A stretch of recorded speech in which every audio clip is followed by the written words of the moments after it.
అరుణాచల మహత్య అధ్యాయం 11 ప్రారంభం. తర్వాత కథను బ్రహ్మ సనకునికి ఈ విధంగా వివరించాడు.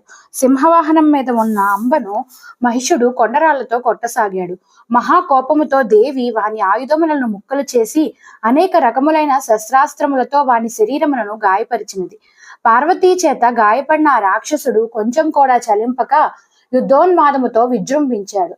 అతడు కామరూపుడు అనగా కావలసిన రూపాన్ని ధరించగలిగిన వాడు అగుట చేత ఖడ్గ చక్ర సోలము మొదలగు ఆయుధములతోనూ మాయమై ఒక సింహాకారమును ధరించి బిగ్గరగా గర్జించాడు. దేవి వాహనమైన సింహము తెల్లని గోళ్లతోనూ తీక్షణమైన కోరలతోనూ మహిషుడు ధరించిన సింహాకారము పైకి ఉరికి దాని చెంపపై కొట్టి వక్షస్థలమును చీల్చినది. ఇంతలో మహిషుడు పులి రూపమును ధరించి నోరు తెరుచుకొని దుర్గపైకి వచ్చాడు. ఆమె దానిని చంపుటకు తన చేతిని బలముగా చాపి సిద్ధంగా ఉంచినది. నలుపు పలుపు